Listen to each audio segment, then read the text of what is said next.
we are not rare.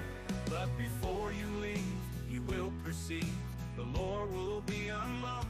You might be stalked by a Sasquatch or a ghost witch, possibly even a ghost that will boast about knowing the Ohio Grassman or even the Michigan Dogman. Werewolves hunt, poltergeists are up front, but in these backwoods folklore is unlocked. Welcome back to Folklore Unlocked. I'm Austin, and like always, I'm joined by Ethan. Yep, hello again, everyone. And this week, we are taking a look at the Yuba County 5. And the five were a group of 5 California men, all with some sort of intellectual disability or psychiatric condition, who went missing, and they were Bill Sterling, 29, Jack Hewitt, 24, Ted Ware, 32, Jack Madruga, 30, and Gary Mathias, 25, who was an Army veteran who was discharged due to schizophrenia. And he was the only one that I found like a solid diagnosis for. So, on February 24th of 1978, the 5 played basketball together on a team called the Gateway Gators, and were prepared to play in a week-long tournament sponsored by the Special Olympics. But they decided to go to the UC Davis versus Chico State basketball game the night before the tournament started. Madruga ended up driving and into the Chico State campus in his 1969 Mercury Montego, and when they had not returned to their homes after the game, police were contacted. Which, fair enough. Anybody would do that for any part of their family, especially if they're,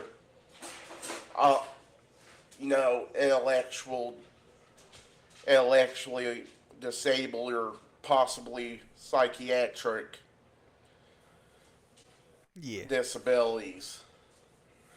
And the finding of the car was the first piece of evidence that raised more concern. And the Plumas National Forest Ranger reported seeing the Montego on February 25th, but did not initially report it until seeing the missing persons report, and that this was because he didn't connect the missing Montego to possible missing persons, because a lot of people went on like skiing trips in that area, so apparently it wasn't suspicious until he saw the missing persons report. And he led police to it on February 28th, and the car itself was 70 miles away from Chico, which itself is 50 miles from where all the men's homes were. And Madruga's parents, he did not like cold weather, so it was out of character for him to be in such snowy conditions. And the car was stuck in the snow drifts with evidence of attempts to move the Montego out of the snow drifts. Yeah, I can kind of understand not liking the cold weather. That's one thing I'm not super happy with. I like cold weather. I could deal without snow and ice. True, the ice is the worst part. So the first sighting. So, Joseph Scones of Sacramento was in the same area and saw the Montego, and was in the area checking the snow for an opportunity or for an upcoming family ski trip and cabin stay. But he got stuck himself and started experiencing some heart attack symptoms. And 6 hours later, while lying in his car in excruciating pain, he saw headlights come from behind him. And he saw a car parked behind him, headlights on, with a group of people around it. He said he also kind of yelled out to them to kind of get their attention because he was having a heart attack at the time. But they ended up just turning the headlights off and leaving. But on his way back down the mountain, because someone had to come get him, he saw the abandoned Montego. So that was most likely the car that was parked behind him. And he also recalled a pickup truck parking 20 feet or 6 meters behind for a brief amount of time and then continuing on down the road. But he later clarified to police that he was in so much pain that he might not have actually seen it. So possibly not most reliable sighting, but not really for lack of not trying. Yeah. And there was a store sighting where a woman working at a Brownsville, California store 30 miles from where the car was abandoned and told deputies that 4 of them had stopped at the store in a red pickup truck the day after the disappearance, which, a red pickup truck is not a Mercury Montego. No, but if we go also with the other sighting of the guy having the heart attack, he did see what he thought to be a pickup truck, even though he wasn't 100% sure. So, I mean, there's some sort of connection there, possibly. Possibly connected. Yeah. So, the discovery. So, on June 4th, a group of motorcyclists went to a trailer maintained by the USFS, or the United States Forest Service, and it was roughly 19 and a half miles from the Montego. The body of Ted Ware was found. He had died from a combination of starvation and hypothermia. The remains of Madruga and Sterling were found the next day. And then 2 days later, the remains of Jack Hewitt were found. So Madruga and Sterling and Hewitt all died of hypothermia, and Matthias has never been found alive or otherwise. And as for why Matthias possibly never being found, he, again, had an army background, so he possibly had the skills to, survive in the wilderness for an extended period of time. And there was a trailer and storage shed. The trailer's fireplace had not been used despite an ample supply of matches and paperback novels to use as kindling, and heavy forestry clothing, which, could have kept the men warm, also remained where it had been stored.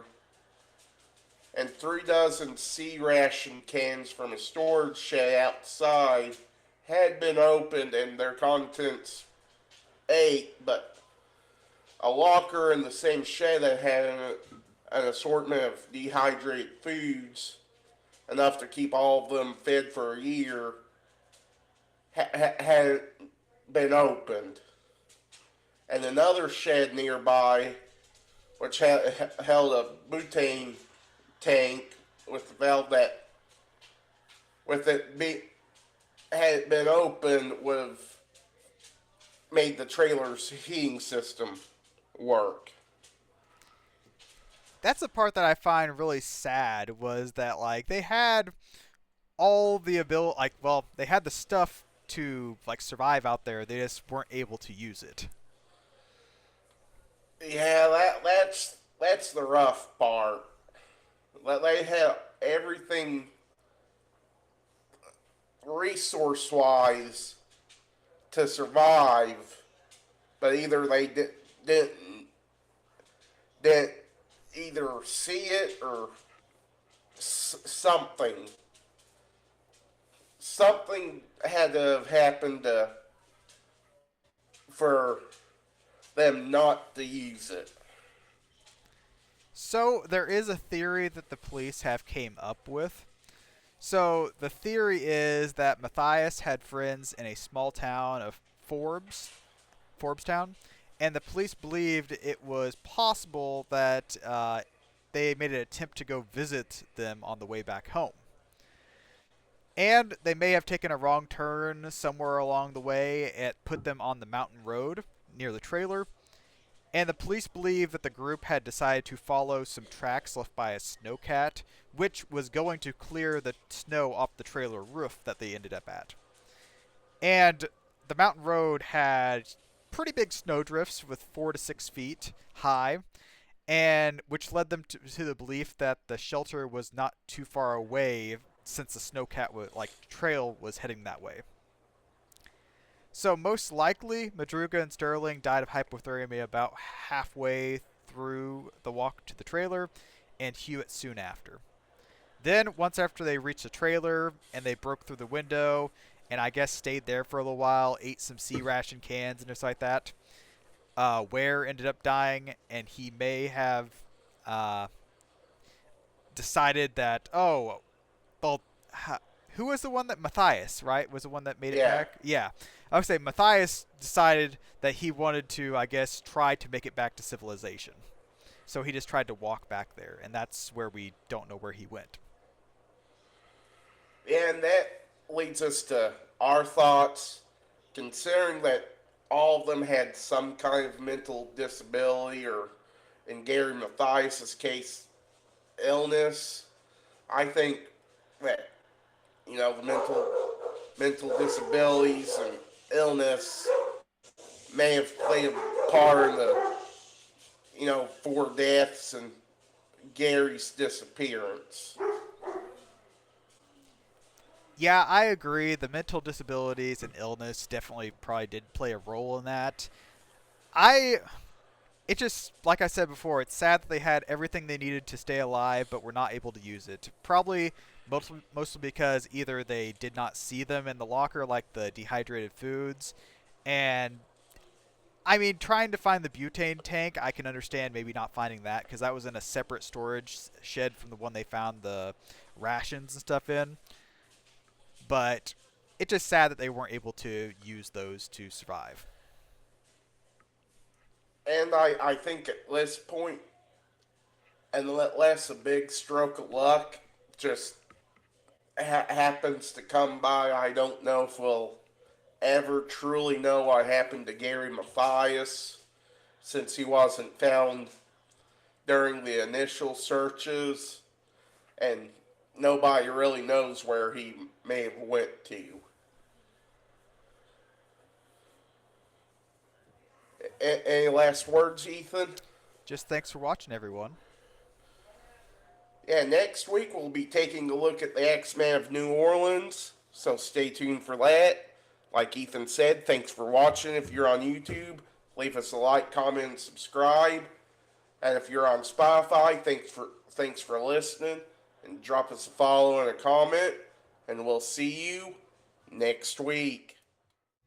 You might wake up beside Spearfinger with an extended visit from Jack the Ripper. But if you're lucky, it'll be an angel on that range hill of Louisiana.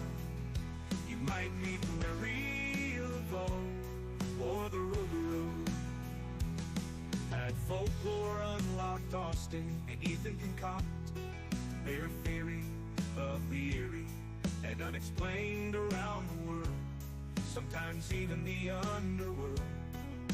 The lore is locked behind secrets, the folklore is meant to be unlocked. The Sokaloo is haunting NC as well as Tennessee. There are many giants that might be clients of the Dark Watchers, who might have psychokinesis. And the phantom time hypothesis is like a phoenix, coming back around again and again. Though is a strain on your brain if you've got more than 2 brain cells in you. Some believe McCartney is dead because they read to the Mandela effect, which is subject